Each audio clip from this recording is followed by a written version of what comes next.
Well,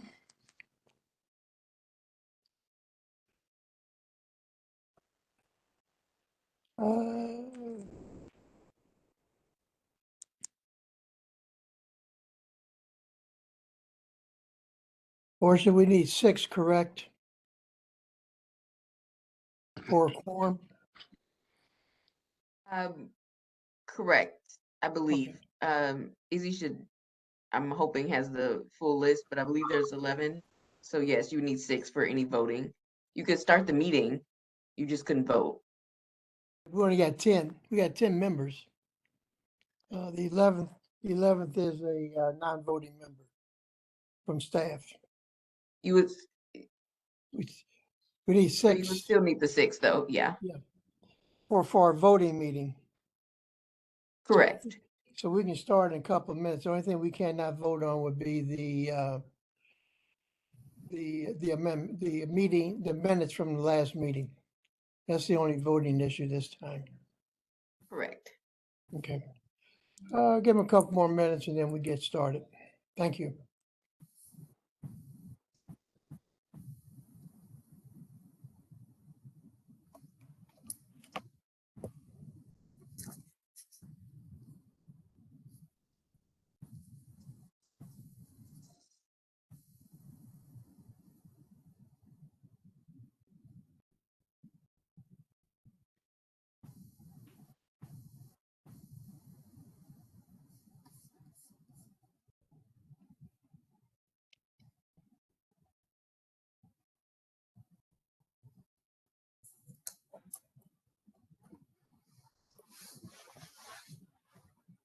How's everyone dealing with this weather?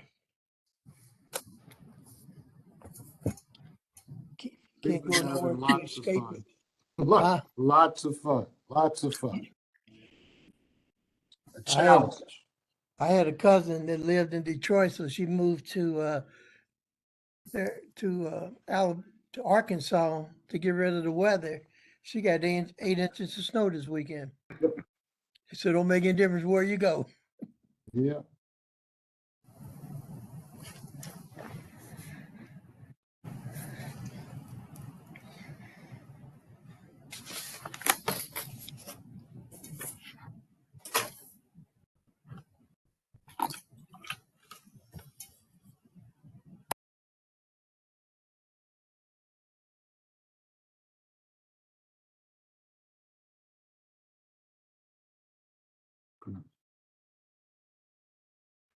Okay.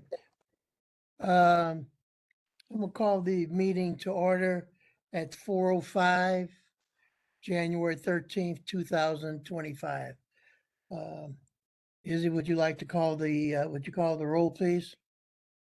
Yes. Deborah Carter? Kim Sella? Here.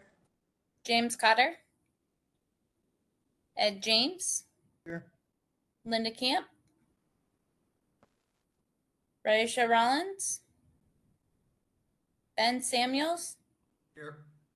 Jordan Sanders? James Neely? He's here. He's here. Here. There you go. Patrick McKelvey? Present. We do not have a quorum, but we can still conduct the informational portions of the meeting. Okay. All those in attendance from other departments, will you state your name and your department, please? Hi, Mr. Chair, Paul Hample here from County Executive's Office. Okay.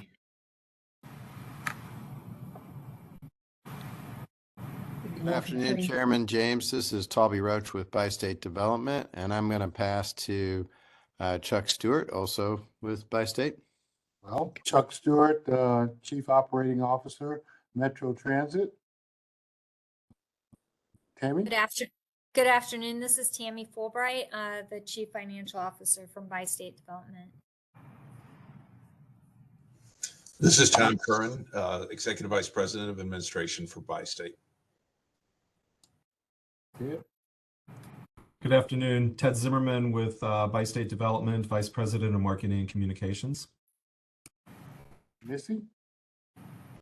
Good evening, Melissa Webb, Director of Security, Media, and Customer Engagement.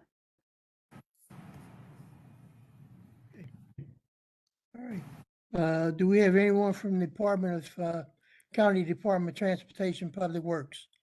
Yes, Ray Golick, St. Louis County Department of Transportation Public Works. Adam is muted.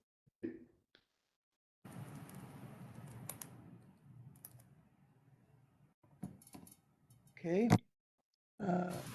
Anyone from St. Louis County Police Department?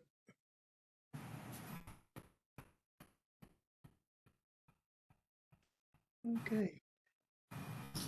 St. Louis County Counselor. Portia, think that. You're Portia? Yes, I'm sorry, Associate County Counselor Portia Britt here. Sorry, I thought you said County Council. Oh, I'm sorry. Anyone else in attendance? Okay. Since we do not have a quorum, we're going to hold the adoption of the minutes from the December meeting until February.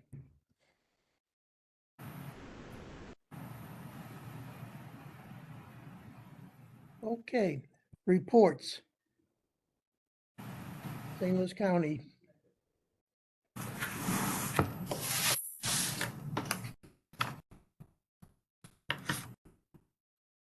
Okay. Anyone from St. Louis County got a report?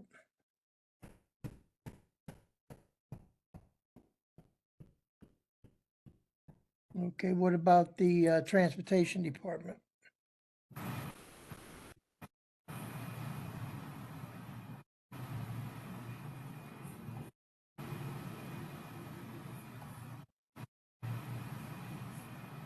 Adam, we can't hear you. I don't think that's just me. So it might be your microphone source. I see that you're not muted, but your microphone might be on the wrong one.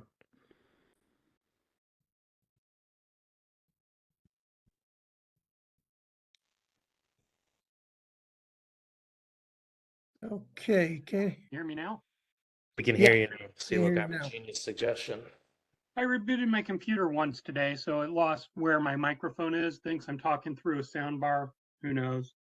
But no, we're putting together our federal grant applications for our projects coming down the road 5 years from now. And so we met actually with Metro staff last week to kind of coordinate, just checking in as far as where current bus routes are, and so that we can try and accommodate bus stops with our projects as they come forward. And our plan is to periodically meet with staff to just kind of update, make sure that what we're including in our projects still coincides with current Metro routes.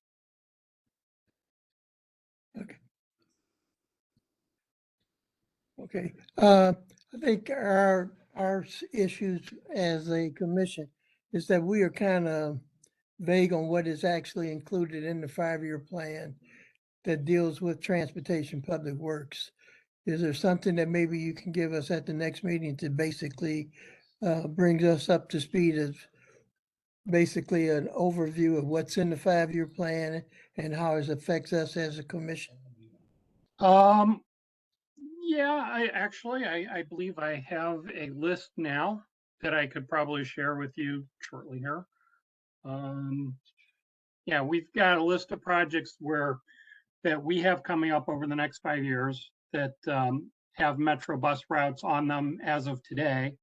And our basic plan would be that wherever the existing stops are, we would install ADA compliant bus pads, a concrete bus pad. And I can send that list to Izzy to disseminate after the meeting if that's good enough for you. Or I think that would help us as a commission, then we can review it, and then if we have any additional questions, we can bring it to you at the next meeting. Yeah, that would work. And then, you know, all of our projects are actually listed on our website, so I'll forward that link as well. That'd be helpful. Ed, can I ask a quick question? Sure, go ahead. So Adam, those bus stop sites, have those been shared with Metro? We get them from Metro. We don't establish bus stops. We try to, wherever there's basically a stop now that we know about, we'll put in that concrete pad when we do our project. We don't define where bus stops go. Okay, so I guess then my question goes back to Metro Transit staff. Once the county has finished those pads, is there any plans to actually install shelters at those spaces, those sites? So we are not, we do not provide the shelters, just as they work on the locations for the, where the bus stops are. We coordinate with businesses and county or municipal government to help us to, well, we help them to find funding for shelters and that type of thing. So we're not really responsible. We do not have the funding to put in the shelters.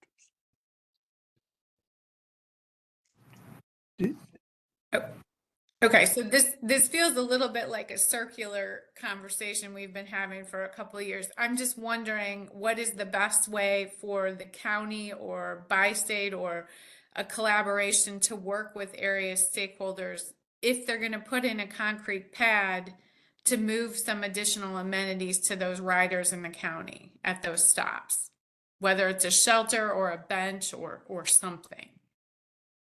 I think you're, you know, the way you've phrased it, it's kind of correct. That is kind of how it is. We do not, again, we can be helpful in some cases to find grant money or things like that for someone who is interested in putting in a shelter, or we can, you know, we will facilitate businesses getting involved in doing that. Is there a very specific process, very specific program in doing that? Probably not as good as it should be. But again, you know, the problem with the bus stops is that most of the time they're on private land or municipal land. We don't own the land. We don't have the ability to control what goes there. But we are always willing to participate in a process that will lead to the community getting a bus stop if that's what's needed, or a bench or whatever. So yeah, there's probably needs to be more formality to it, and we would be glad to play our role in that process. So Paul and Adam, how does that get elevated at the county level for riders? Well, I mean, we're working to do the best we can with what we've got as well. You know, we've got to put in sidewalk, we got to fix streets and such. So, you know, that's our department budget doesn't allow for us to put in amenities like benches and shelters and things. And to do those things as well, that would put added burden on our projects, because sometimes, most oftentimes, that's going to require the acquisition of extra property rights, because, you know, we can't just plop a shelter down. You know, you need the sidewalk to be able to get past that shelter as well. So now you're talking about getting into private property there, and that's going to be rights and things that, you know, again, puts burden on our projects and funding. So, you know, we'll work with people to permit, you know, with the permit process to allow for those things to happen. But, you know, we're mostly looking at kind of a minimal, getting that level concrete pad for wheelchairs to sit on to not roll into the street kind of thing. That ADA compliant pad is basically the extent of what we're including with our projects. But, you know, we're open to you know, allowing other amenities by permit, basically.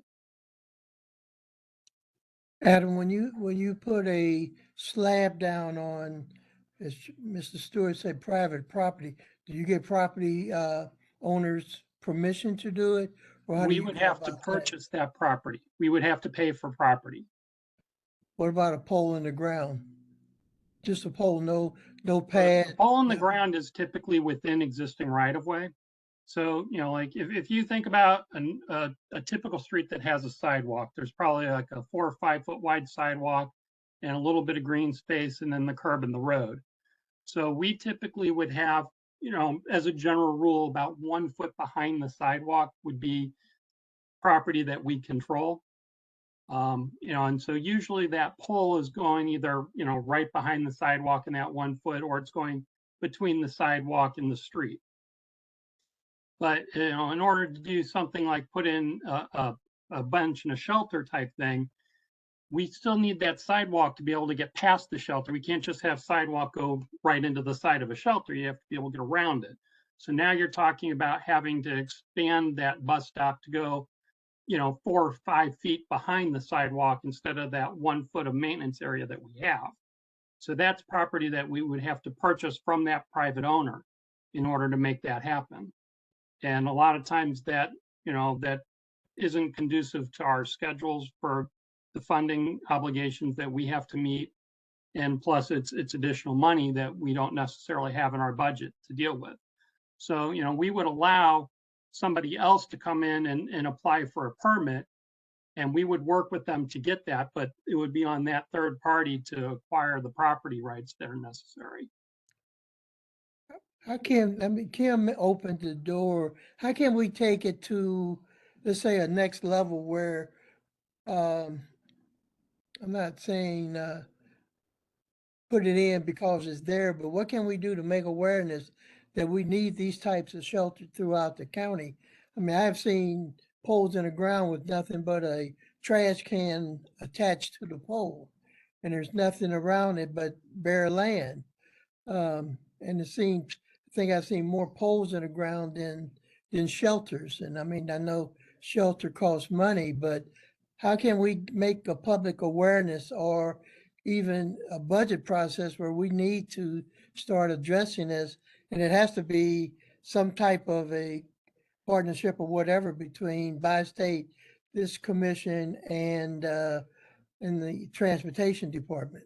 How can we elevate this? We've been talking about it for a while, and it seems like every time we talk about it, we get not the same answer, but the thing about it, how can we get involved? I guess is the best question.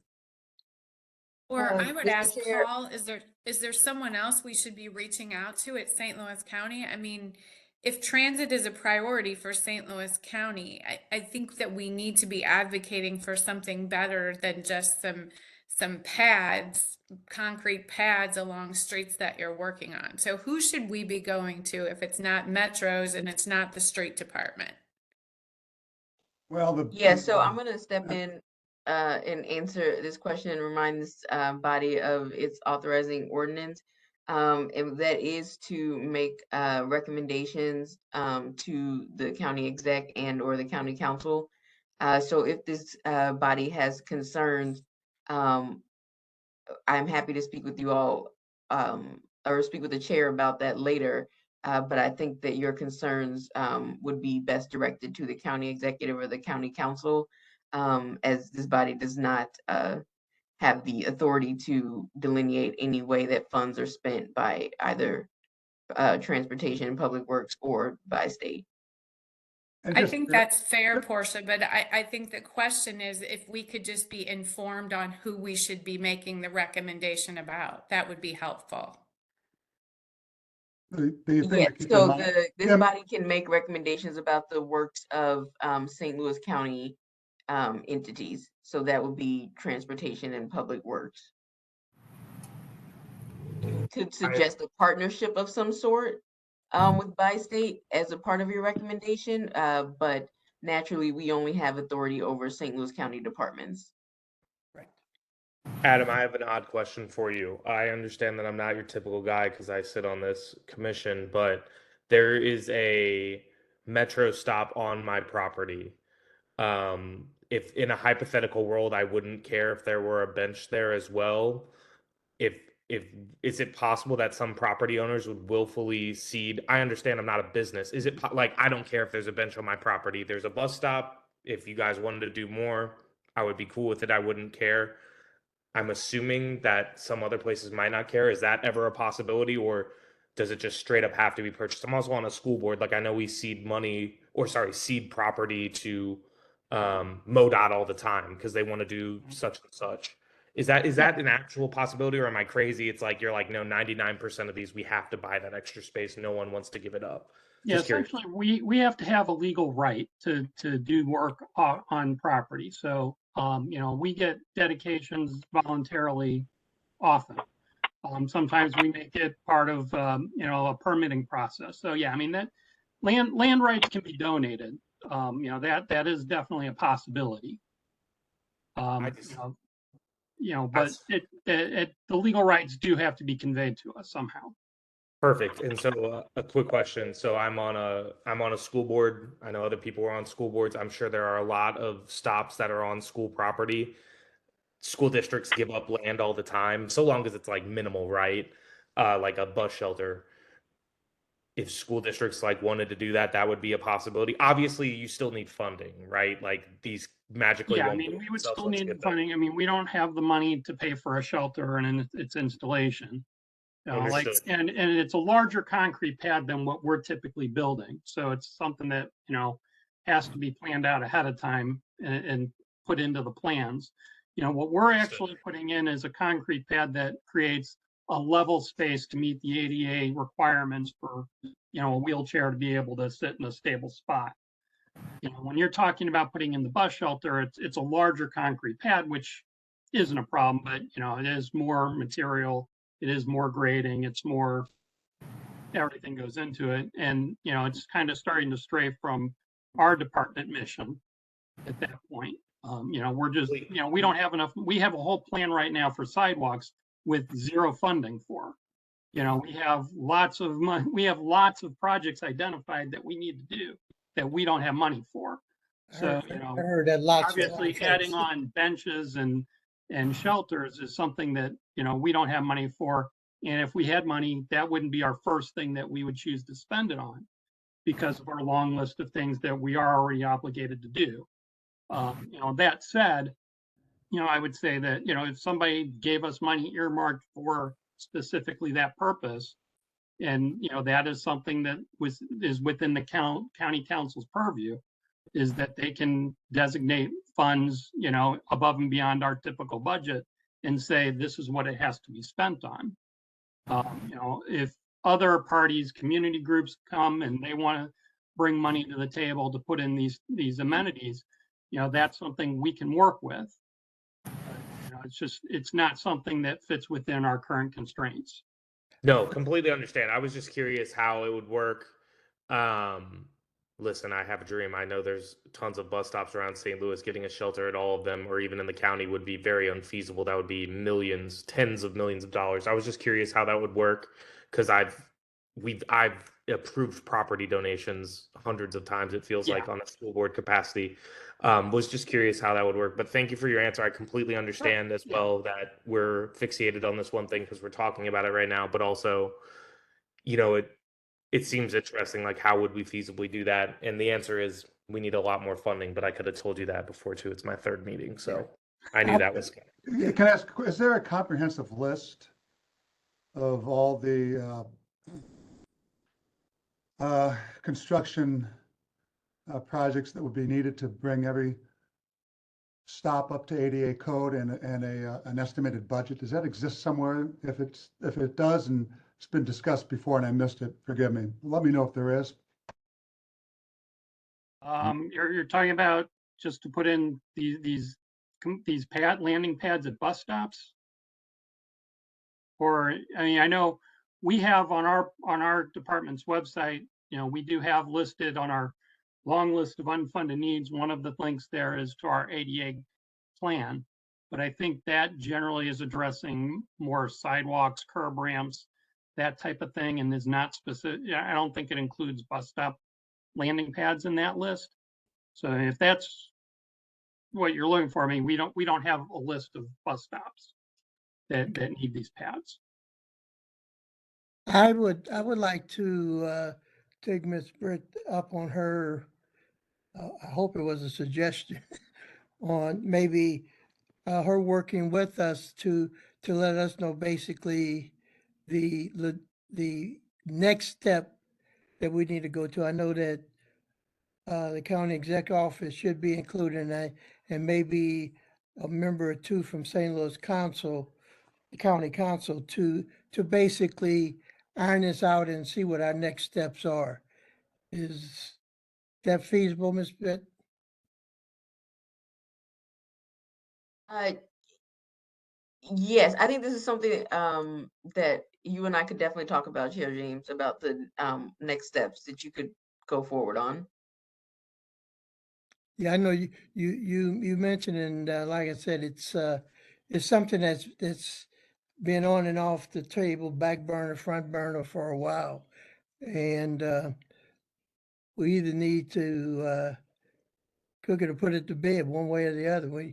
Uh, I think it's one of these hot topics that always come up because county transportation seems to be a hot issue in one term or another, and I think this is one issue that maybe we can not put our hands around, but at least have something understanding on how it works and how we should approach it on going to the next step. So you and I will get together and hopefully we can include maybe one or two other members of the commission and see where we go from there. Okay, sounds good. Okay.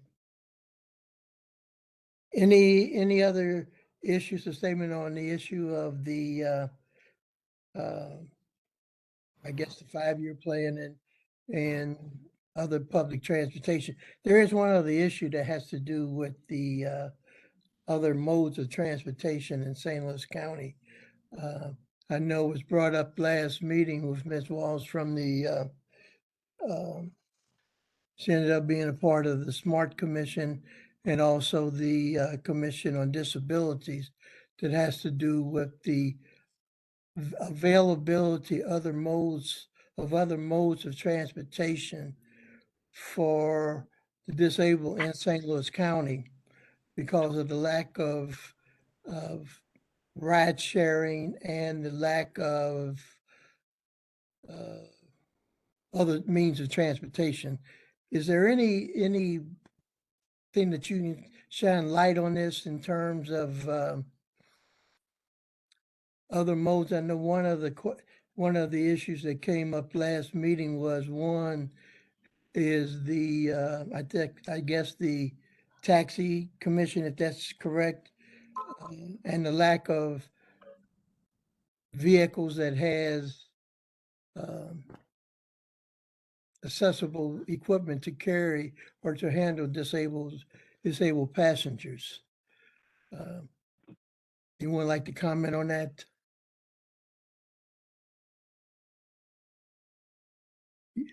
No one. Okay.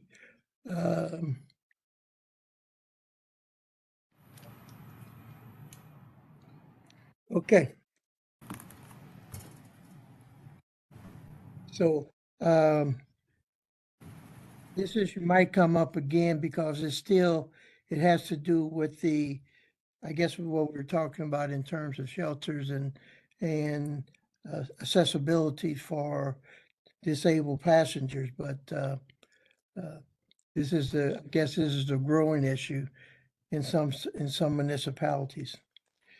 Okay. No one from the St. Louis County Police Department has an issue, has a report.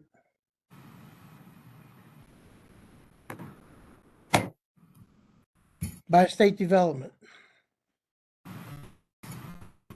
Good afternoon, Chairman. This is Toby Roach. Thank you very much for the time. We do have a presentation. Actually, Mr. Stewart has a very thorough presentation with Chuck. I think you got a slideshow coming up. And of course, my CFO, Tammy Fulbright, is here as well if there's any specific questions on that. And of course, Mr. Zimmerman and Mr. Curran as well. But I just did want to bring up, and I also wanted to thank St. Louis County Transportation Commission, as in, the folks on the roadside. We have had a tough week. I don't know about everybody else, but last week was a tough one. And I will tell you that one of the fun things about my job is actually showing up at 4 a.m. sometimes when we have that snow coming down, which we did, and seeing that team getting out there and operating even in those conditions. And we did the best we could. I think you may have seen that we adjusted to a snow schedule for a couple of days, moving from 8 a.m. to 8 p.m. And really what that allowed is it's a discernible difference to the road conditions from 6 a.m. in the morning till 8 a.m. And it allowed our partners on the roadside, MoDOT, IDOT, St. Louis County, to kind of catch up to conditions where we were still moving folks, albeit at a little bit slower pace. So I will tell you, I was really happy to see the dedicated employees who showed up and put those shifts in and figured out a way how to get to work.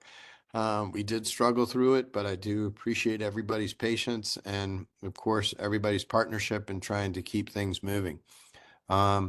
So I just wanted to highlight that. Very proud of the team. Everybody, I think, caught mostly up on sleep this weekend, right, Chuck?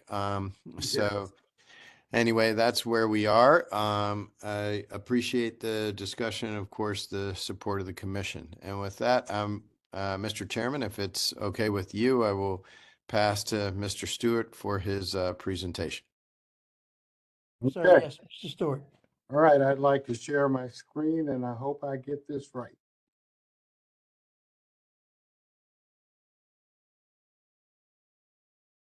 Okay, can you see my screen? We can. Yes, sir. All right, well, that's half the battle. That's half the battle. So I want to give you a brief update on what's going on with Metro Transit and Bi-State as it relates to our transit operations. We actually had a pretty good year this year, over 20 million passenger trips this year, being 2024. Highest level of ridership since 2020. As you know, we've been working very diligently to bring back our customers and bring back our service. We've been growing at about 6% a year since the pandemic, and we surpassed that a little bit, or we are currently surpassing that 6% as we move into this new calendar year. Part of that is the fact that we have hired over 285 operators and mechanics over the last year. As you know, we were providing hiring bonuses and improved our training, our benefits, all of those things in order to reach that level. Significant improvement has been made in our caller ride service. One significant data point on that is the trip denials, which went from 45% about 2 years ago to less than 1%, 0% now. Over the past year, I've talked to you about our service changes. We've increased frequency on over 34 bus routes through this past year. We've restored evening service to 4 bus routes. We launched 4 new streamlined bus routes for quicker, more convenient rides. Basically, one vehicle ride to our major transit centers, rides that before took some type of transfer. We finished our secure platform project improvements at 6 Metrolink stations, and I'm sure Missy will talk about that in her part of the presentation. One of the key things that we're doing now and will continue to do is this Community Connect. We've had 13 transit discussions with people in the community. We are trying to be totally transparent about what we're doing. We want people involved. We want to know their opinions on what we're doing. So we will continue that as we move forward.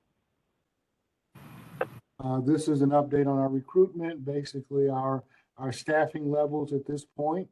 As you can see, I've got more active operators than my budget allows. I don't know if I wanted Tammy to see this particular slide, but we're still looking for mechanics and electricians, and we continue to offer that $5,000 signing bonus for them. Our next hiring event, I think, is on January 25th.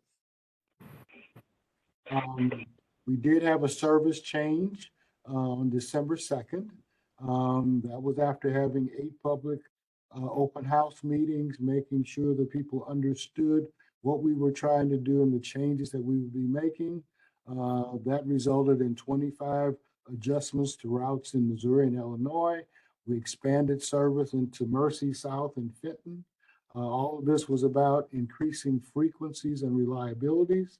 And again, we streamlined routes with this single seat ride connection to our transit centers that I mentioned earlier. We've got a new fare system coming.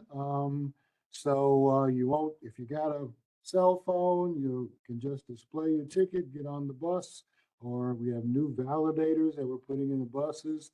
In fact, the validators are already in the buses and they'll be operational later this spring. We've got new ticket vending machines going in and validators at Metrolink stations. Basically, we're trying to improve the customer experience in this process. Secure platform plan, again, I'm going to let Missy talk about that a little later. And Coloride, this is our favorite chart in the whole world, because it basically shows the progress that we have made with Coloride in terms of service, in terms of denials versus rides that have been performed. And as you can see, since April of 2023, we have gone from like 40% in terms of denials, which is the red line, to 0 through December of 24. And our number of rides provided has gone from approximately 5,000 a week to over 8,000 a week in some cases. So we are very much, very proud of the service improvements that we've made at Coloride. Coloride phone system, I've talked before about us replacing our provider. We're consistently getting better and better in terms of answering calls and providing service to Coloride users. We've still got this learning curve, this trust factor going on with our Coloride customers. Everyone still wants to call in at 7:30, and which overloads the system. But I think more people are finding that they can call at 8 or 8:30 or 9 o'clock and still get the ride that they're looking for. So we're hoping that that continues to improve. We've launched our new spare reservation and dispatching software. We've got new tablets in all of our vans. Our reservationists are using it in terms of booking rides. So the full fleet use of spare went into effect on today. Today, as a matter of fact. So we will expect very much better service, much better reliability, better customer experience to continue as we move forward with Coloride. And then, one of the questions that was asked was about how do people qualify for Coloride? What are we doing in order to expand the service availability to seniors and to the disabled community? We talked about the infrastructure improvements a few minutes ago, the sidewalks, the curb cuts, the pads for the bus stops. And I think we're doing a very good job. The county is doing a very good job in assisting us as they have the resources to participate in that. We also have travel training for seniors and people with disabilities, not only on how to use Coloride, but how to use Metrobus and Metrolink and Via. And what we do in this process is we qualify people. And if you can use one of our other modes, then it would be most helpful to the community at large if you use the service that that you're able to use that spreads out the availability of this kind of service. All of our buses have lifts, they have wheelchair ramps, all of those things, as does Metrolink. So if you don't need Call a Ride, it helps if people use our normal fixed route service. But for those that need ADA paratransit, then you have to be eligible for Call a Ride, and there's testing and assessment that goes forth in order to determine who's eligible for that, and then we also train these individuals in the use of Call a Ride as their service. And last but not least, I think the Accessibility Advisory Committee we've talked about, we formed this so that we can include everyone in the community, relationships with us in order to help to provide the services that they need. This committee started in November, and the next meeting is on January 17th. So that concludes my presentation, and I would be very happy to answer any questions that you may have. Mr. Stewart, I have one question, couple of questions really.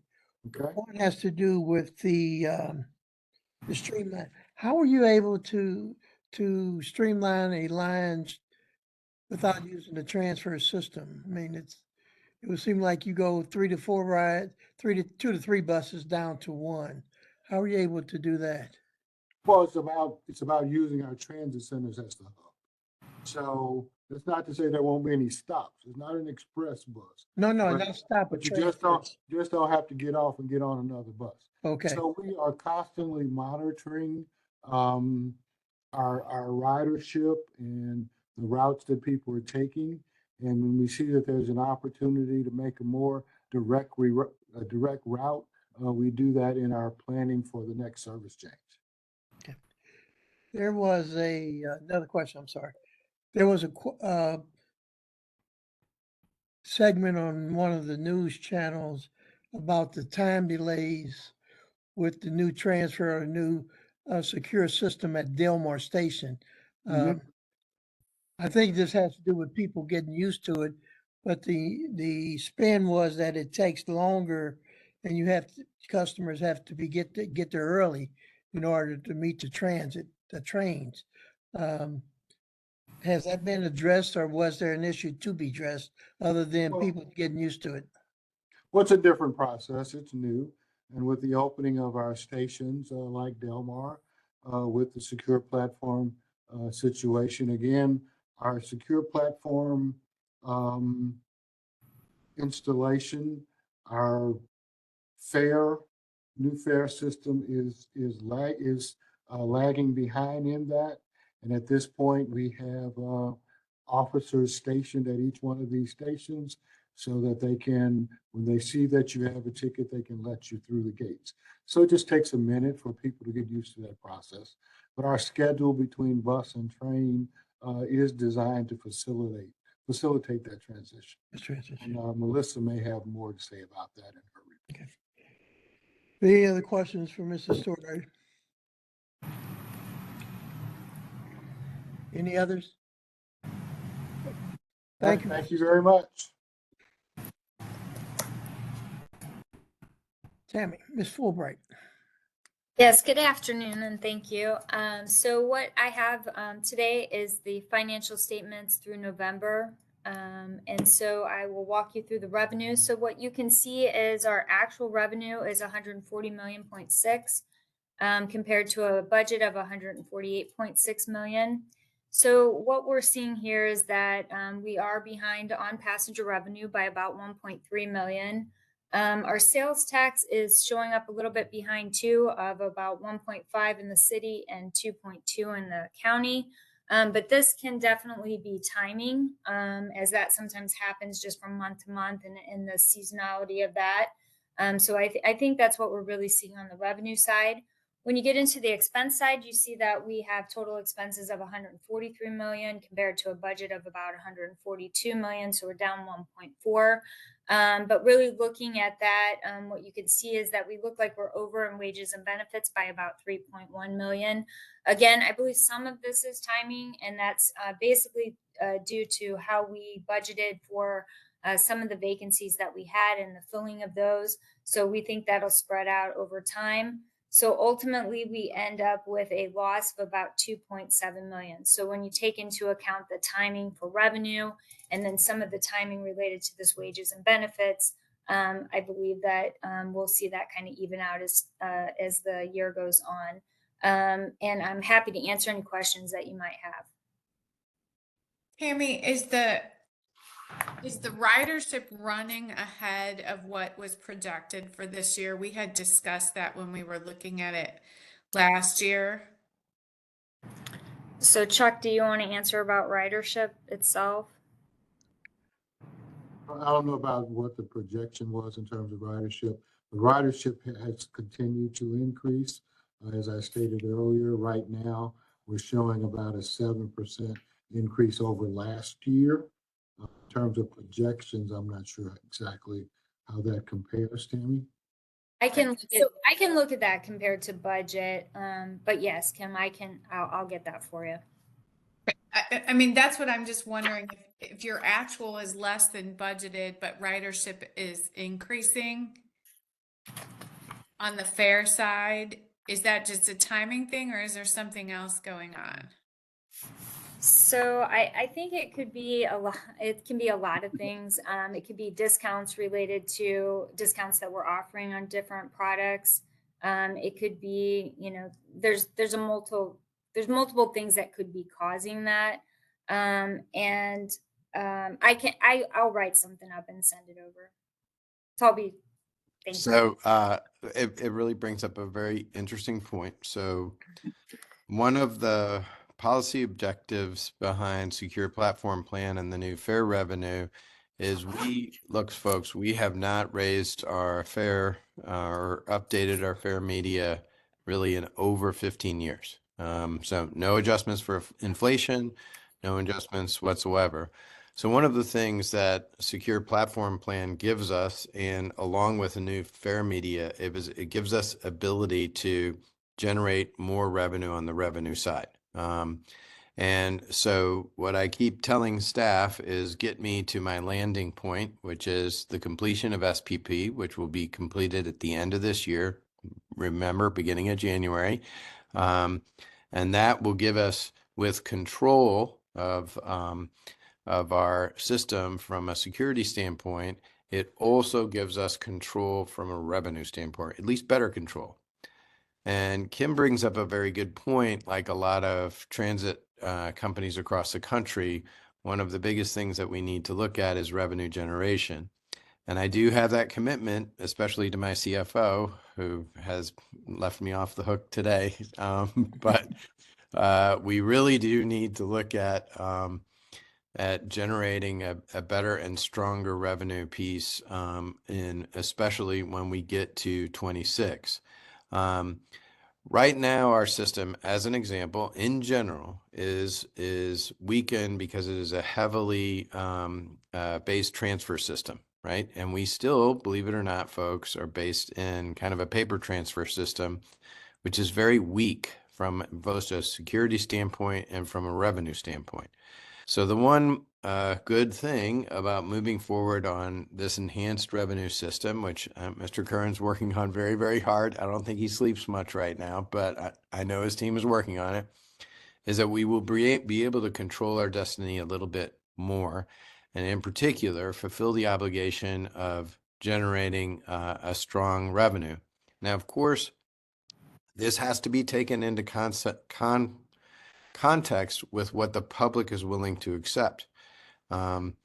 We will have to have public meetings about any fare revenue if we were to change any media, because you have to go to the public. And remember, most of our customers, quite frankly, are folks who are of need and very much need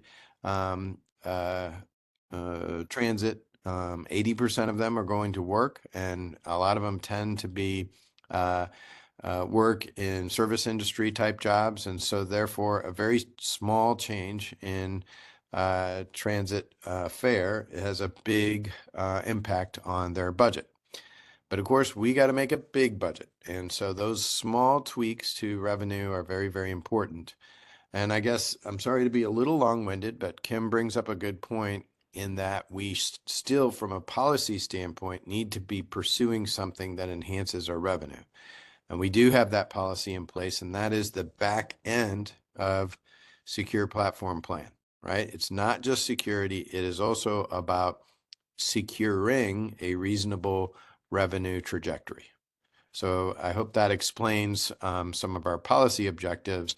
And I think Ms. Ellis' point about trying to pursue revenue is a valid one.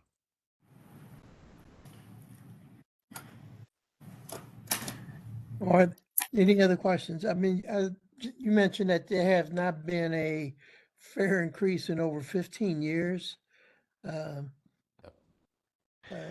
It's accurate. Good luck.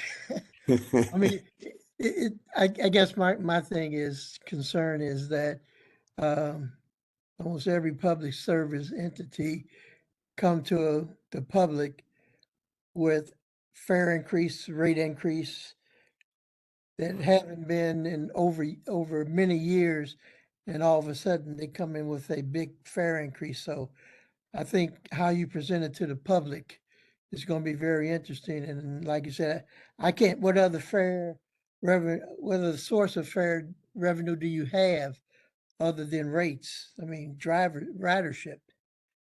Well, it's a very good point, Mr. James. But one of the things that you can do when you have a very is that, for instance, we can have the opportunity to charge a higher fare on the discretionary user. So let's say a one-time cash user, okay? Whereas then, for instance, with elderly and disabled passes, we allow some subsidy, obviously, for those folks. And also, if you buy a monthly pass, it's much more economically desirable. And so there's some things we can do where we're putting the rate burden on folks that can appropriately handle it.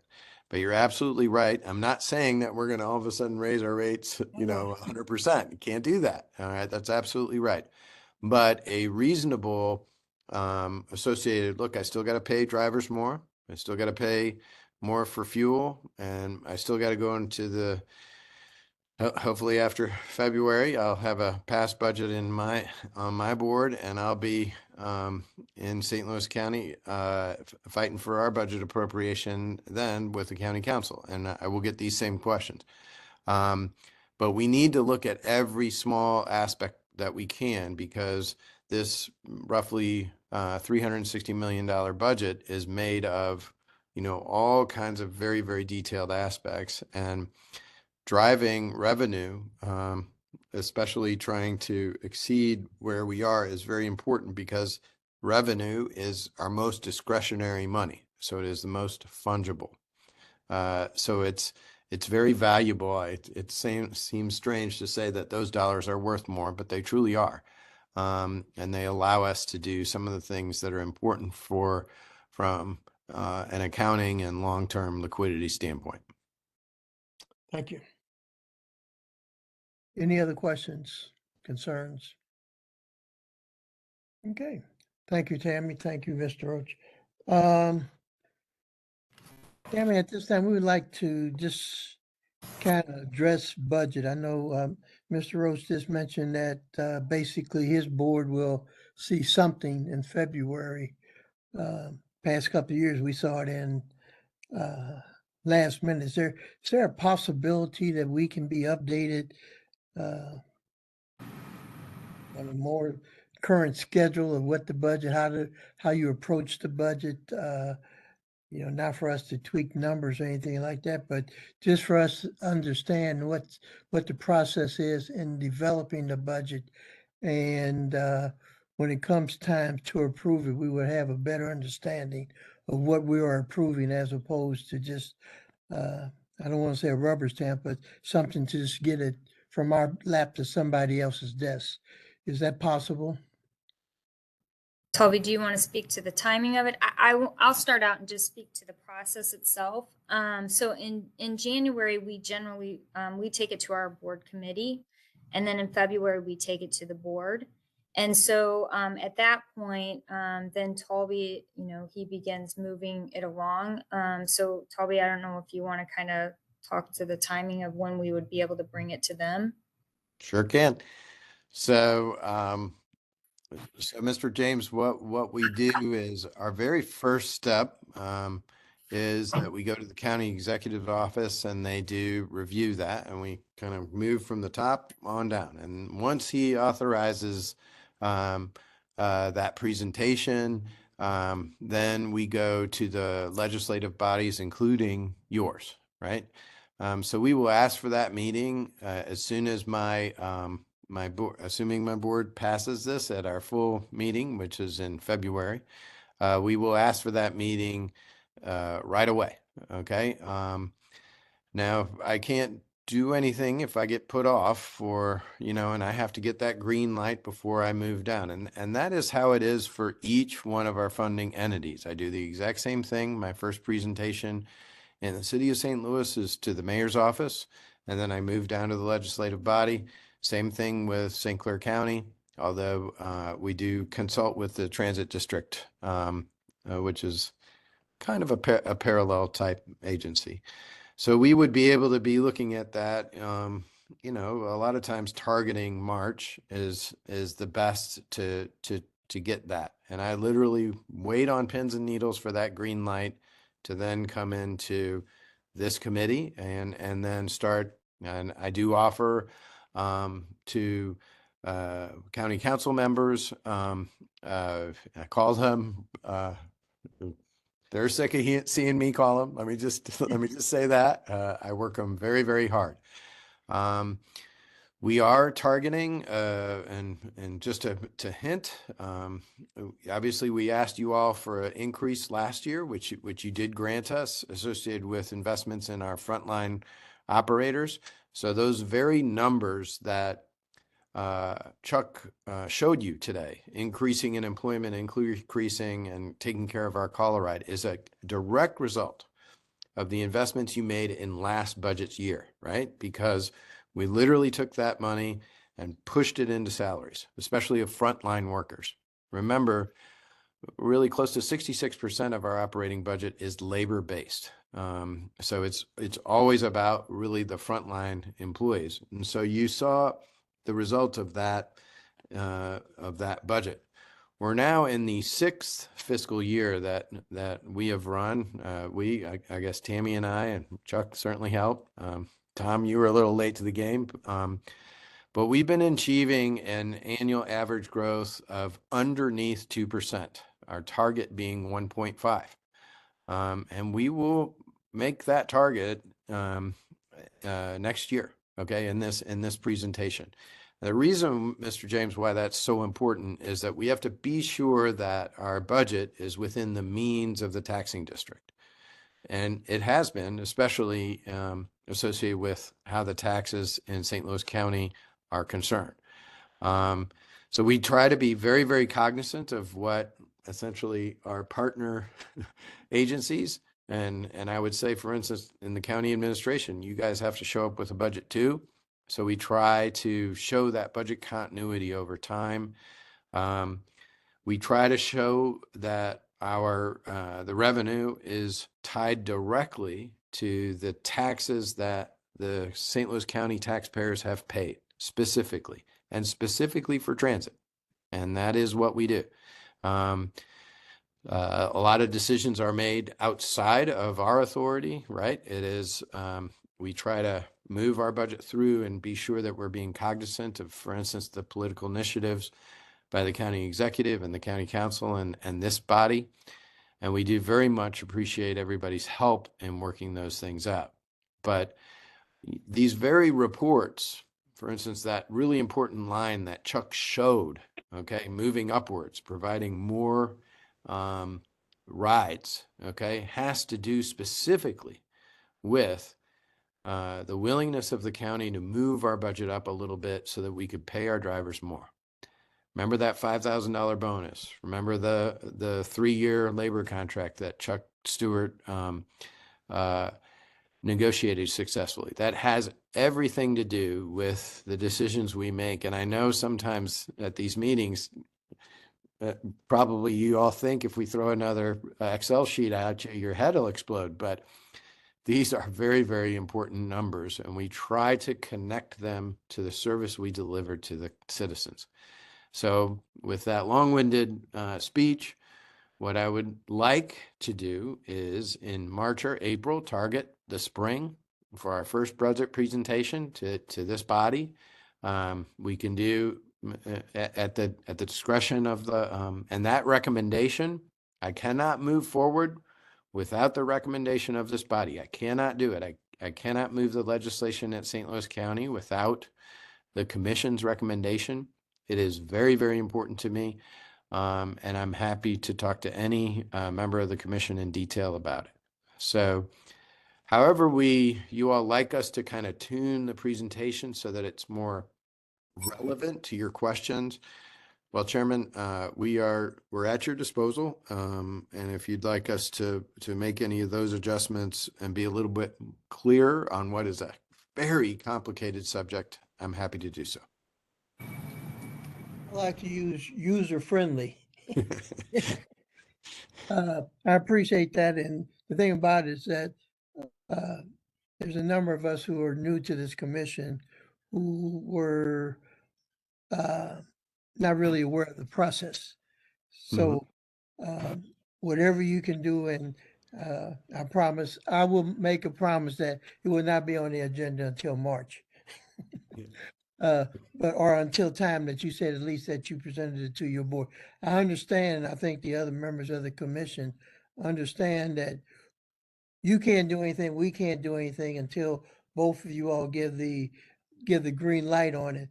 But at least we would like to have some type of input, not into the presentation, but understanding, like you said, the Excel sheets that you send us. And a lot of times we look at them, it's numbers. There's no correlation between one sheet and another. So if you can make those correlations to us, I think it will be very helpful to us. And we will feel a little bit more comfortable when it comes time to basically passing your resolution on. But I think I would be comfortable with a March date. And I'm hoping that the other members of the commission will be comfortable with hearing something either on the process to go forward, or at least to review something in March. Yeah, I think that's a great goal. And, you know, I do ask for your patience because look, I like those numbers, those sheets you look, we live and die by those. I mean, we talk about them all the time. I can go through them and I know what they are. So we are sometimes at a disadvantage in that it'll look right as rain to us, but to new eyes who haven't been through it, it's difficult. So, and it is totally okay if you're just not getting it, or we need to, there's an ocean of information out there, and you guys don't want an ocean. You want let's get how about a glass of water, right? Yes. Yeah. And so it's very difficult and complicated for us to try to get it, to boil it down to those, okay, what are we looking at? You know, so we'll try real hard at that, and you will not hurt our feelings at all if you ask for the more specific you can be about what is it that you like to see. If you like to see pie charts, if you like to see you know, those kind of comparisons, a 5-year comparison, you know, you guys, my staff kids me because I talk about that 6-year trend analysis chart all the time, because transit doesn't happen in 12 months. It happens over a period of time. And so I'm always trying to push us to those longer time apertures so that we can run something reasonably for the county. Yeah, and I think the majority of us look at the ocean and never really get to see how it filters down, because of the timing. Mhm. To us, it's all in the timing. And we were presented with a lot of numbers, but a lot of times the explanations at the meetings are comfortable with the current, but not the trend. And I think the trend really dictates what the current is. And I think the 6 years that you keep bringing up is very helpful because you can see what the pattern has been over time. Mhm. We cannot. We look at what it is today. Mhm. What they So, say, a spreadsheet is a photograph of time. so So I'm sorry. go ahead. I'm sorry. Go ahead, So Tammy. something that we could do is, in certain areas, we could put those trends together of like what those costs have been over that 6 years in certain topics, which might be helpful. And also in the revenue. So it could give you a little bit of idea of what kind of growth we've had on both sides, on both the revenue side and the expense side. And that will let you at least maybe see it a little bit better in that time period. And then something else that we can do too is that, and I try to do that, but there's a lot of detail there. But really just talk and focus on what's really causing those increases, like what we know is causing the expense to increase, or whether it's revenue. It's sometimes hard to project revenue here because it's sales tax based primarily, and so it can move quite a bit at times. But over time, if we look at that, we can see that it's a little bit more steady and talk about it that way. And as it was discussed, passenger revenue has been something that we've kind of struggled with for some time now. So I can provide that information for you too. Well, a lot of time a discussion is better than a spreadsheet. Yes. And, if you can convince Mr. Toby and Mr. Stewart to say, I want more time, let them give you more time to discuss. But a lot of times what you're saying is how you approach it is better than us looking at a bunch of numbers and say, how does this relate to this, this, and this? So whatever you can present us will be helpful. Okay. Thank you very much. Thank you. Any other questions at this time or comments? Okay, marketing. Thanks for your time and your both discussions on Mr. Roach and Tammy. Thank you. Mr. Chair, before I go on, we had skipped over security and the new Oh, ticketing I'm sorry. system. Yeah. I don't know if you want to go back to them first and then me go last, or how you No, why like don't you go ahead with security? I'm sorry. with security. All right, Missy. Yes. Hello, how are we tonight? Fine. Great. So with regard to our secure platform plan, exciting news, December 20th marked our very first Missouri stop going live. That was Cortex. And then January the 3rd, our Delmar location went live. So of the remaining package 2, we're moving full steam ahead. Civic Center, Union Station, and Grand look like they're tracking ahead of Central West End and Forest Park developer. But we should hear some definitive dates for those stops going live tomorrow during our SPP planning session. With regard to, I believe, Chairman, you asked if there were issues of delays with regard to our security gating system.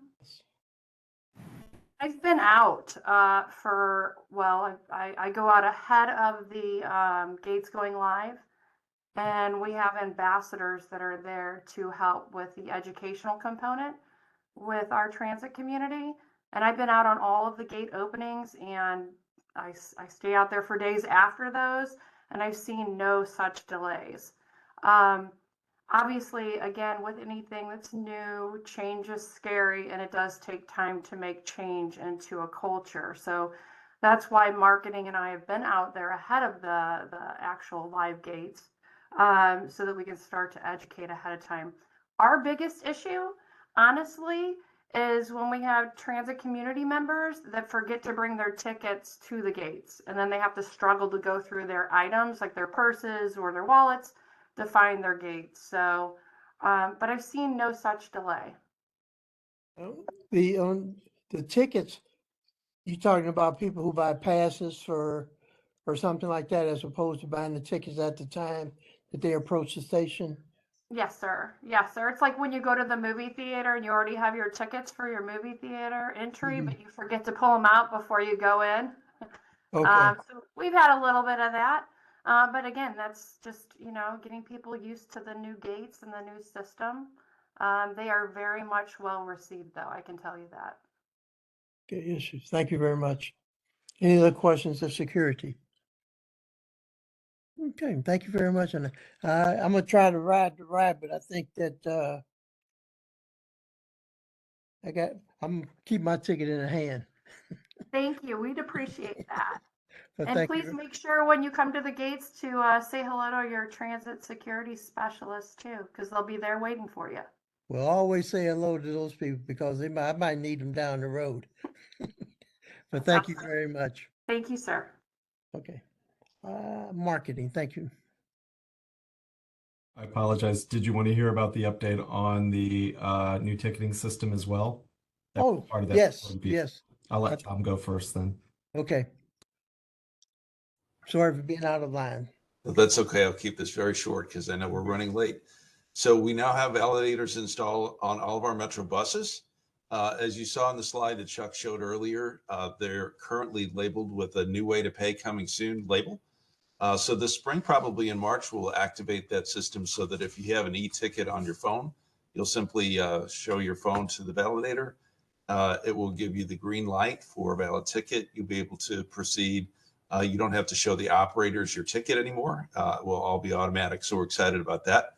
Later in the year, these same validators on MetroBus and then later on MetroLink will also read not only the e-tickets, but also the smart cards, the new fare media that are coming when we get our ticket vending machines. The ticket vending machines are fully designed now. We've got our prototype in progress.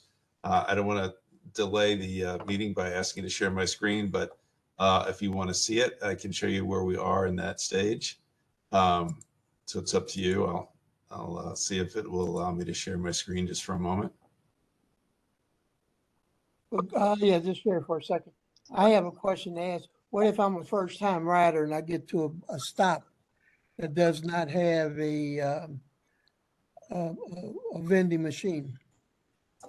So we won't have it set up so that you were required to have a ticket until under the new system until we have the entire system ready to go. So for right now, we're just doing e-tickets in terms of the new validators. We will have to do the installations for all those validators and have the system turned on. There'll be probably a transition period, a time at the end of this year where you might have both systems running, but until we're really ready to flip the switch on the entire project, we're not going to put people in a position where they don't have the right media when they approach a gate. I made mention earlier about a pole in the ground, and that's a bus stop. Yes. If I get on that stop, how do I get a ticket? So what we're planning for is we have a we have a bus fare box RFP in progress right now. In the future, when you're on MetroBus, you can continue to pay cash just as you do today. You do not need separate fare media, but we're also going to have fare boxes on board MetroBus where you can basically buy a pass as you enter the bus. So you can, if you start your ride on a bus, you need to take several rides in a day. You'll be able to buy a day pass as you board the bus so that when you get to a MetroLink station or your next bus, you'll already have the fare in hand that you need to complete your trip for the entire day. Will the operator have access to cash for security reasons? No, it'll be just as today. All transactions will be fed into the fare box. It's a fully contained and secure system. So there's no transaction except with the ticket, the fare box itself for cash. Thank you. Tom, you can share your screen if you want to. Okay, let me try this again. I'm not I'm not very savvy with this particular product that we're using now. So hold on one second. I actually thought I had shared it previously, but my guess It did come up for me. Yeah, there was a frame that showed the I guess the actual TVMs. fare box. I'm I'm trying not to hold up the show here, so give me one more moment, please.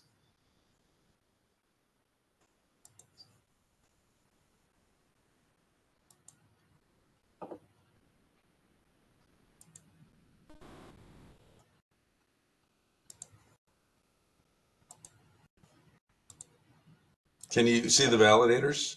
Yeah, there it is. So on your left is a validator that will be on Metro Bus. They're actually on all the buses already. It'll be on your right side towards the front of the bus as you enter. So for right now, for e-tickets, the middle lit up part of this, as you see in this image, is an optical scanner. So that's what's going to read your e-tickets. To the right of it, which is harder to see when we have smart cards in the future, that will be the tap and pay system on the far to the right of those three boxes that you see on the validator.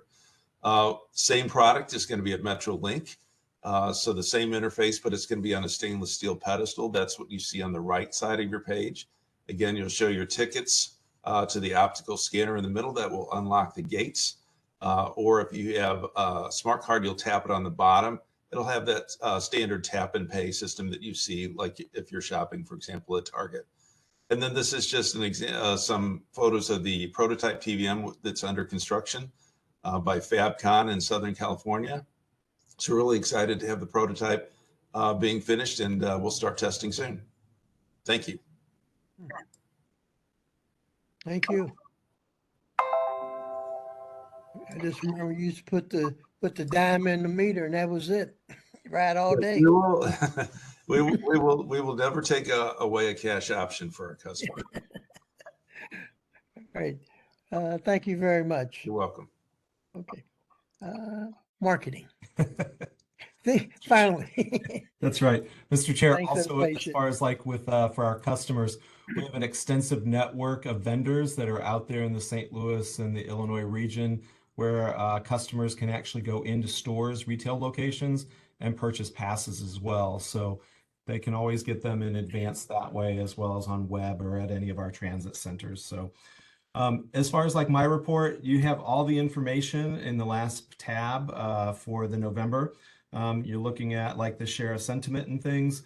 In this situation, where the negative was impacted would have been probably in the area of flooding impact that we had when the Brentwood facility was impacted by flooding in that area. And there were several routes that were closed because of that. And then also there was an article about SLU passes not being available. We made sure that SLU has all the passes that they desire to put out there. But sometimes in that situation, our customers have said that they've reached their limits from that perspective. So the sentiment is there. And like we talk about every month, sentiment is a cyclical thing. It's all based upon what's going on in the news cycles from that perspective. We continue to highlight the hiring pieces. And now that we've kind of reached some positive levels where we're at, we're looking at our strategies on how we move forward with that piece and really focusing on ridership and revenue is where we're going. So looking at those expectations as far as the customer experience over the next 12 to 24 months as Tom and Kevin Scott's, those programs start to come together with secure platforms and FAIR. The marketing communications team is working on those customer communications that will really take us into the future, making sure that our customers know how to use their fare, where to get their fare, how to ride the system as well. So there'll be a more concerted effort from that perspective. When we look at our community engagement, that's why those pieces are really important to us as well. Being out in the community as far as fairs and events, different things like that. And then we continue with the Community Connect pieces that are scheduled in February. And then in December, we finished up some SPP engagement like Missy was talking about. We had some holiday stuff going on the rails as far as music and holiday giveaways and Santa Claus and things like that. So those are fun things. In January, the main thing that we have right now, because January is always a cold month for all of us, we will be in the Del Mar Loop at the Ice Carnival, which is on the 25th. And then in February, we hit our Community Connects and going at that. We continue with our transit training programs with the International Institute. I don't know if you know, but St. Louis is one of the hubs for international individuals coming into the United States. We've been named as one of those top cities that's really starting to see influx. And so we were working with our friends and partners over at the International Institute to make sure that new entrants into our society have the ability to use our system from that perspective. I believe Patty Beck is also making sure that on an ongoing basis that you guys are all receiving all of our news releases. We'll summarize those in our monthly reports as well, but we want to try to make sure that we can get those out to you at the appropriate times from that perspective as well. And then during the winter, we try to use digital billboards for weather triggers, similar to like what you might see on Channel 4 with John Beal Roofing and all that kind of stuff. When there's a storm out there, you know, John Beal picks up on KMOV. What we like to do is really look at billboards and look at people that are out there in their automotives. And so when it reaches a certain temperature and below that temperature, and then when we see a certain number of inches of snow, we have those weather triggers that go on around the St. Louis region to encourage people to use Metro Transit. During any weather event that we have going on, my team is plugged in with Chuck's team and making sure that all of our weather information is put out there as quick as possible to all of our news folks, as well as on our social media channels and the other channels that we have available to us. So I apologize for going a little bit long there, but if you have any questions, feel free to ask. I don't have a question, I have a comment. Seems like every time we see on the news or I'm gonna say negative type, the time delays, this and this. Is it possible that your team could get a ride along with one of these reporters to show them exactly how the secure platform plan works, that new ticketing ticketing system will work? I mean, it seems like right now, anything we see in the regular session of the news is a negative thing, and everything that you're telling us now is very positive, especially when you say eventually we're going to show how the system works and how it doesn't work. But I think we really need to show this new system to the public as a more of a ride along thing, so they can encounter some of these benefits that they will receive, as opposed to saying we had so many delays here and here and here. Is that conceivable or pie in the sky? It's conceivable. Or have we tried? Actually, we do that. And unfortunately, good news doesn't sell within our news media. So we've had Talby out there, we have Chuck, we've had Kevin Scott out there. And so where we've seen the most benefit for us is purchasing media in order to get that out there. So we continue to find new opportunities to do that. I'll send you some options that we've done, so you can kind of see what we've been doing. But I agree. It is one of those things that, you know, negative news is something that for some reason we all go towards, but we continue to chip away at that. And the men and women that are out there on our system have done a really good job of helping us in those opportunities. So we'll continue to look for opportunities to put out the good news about that. And we have seen, well, at least I have seen Toby, Chuck, and Scott out there on a follow-up. And it's always a follow-up on a previous broadcast. But I appreciate your help in getting the good word out there. But thank you for that. Yeah, no, we offer those opportunities up front too. They don't always take them, but we'll continue to do that.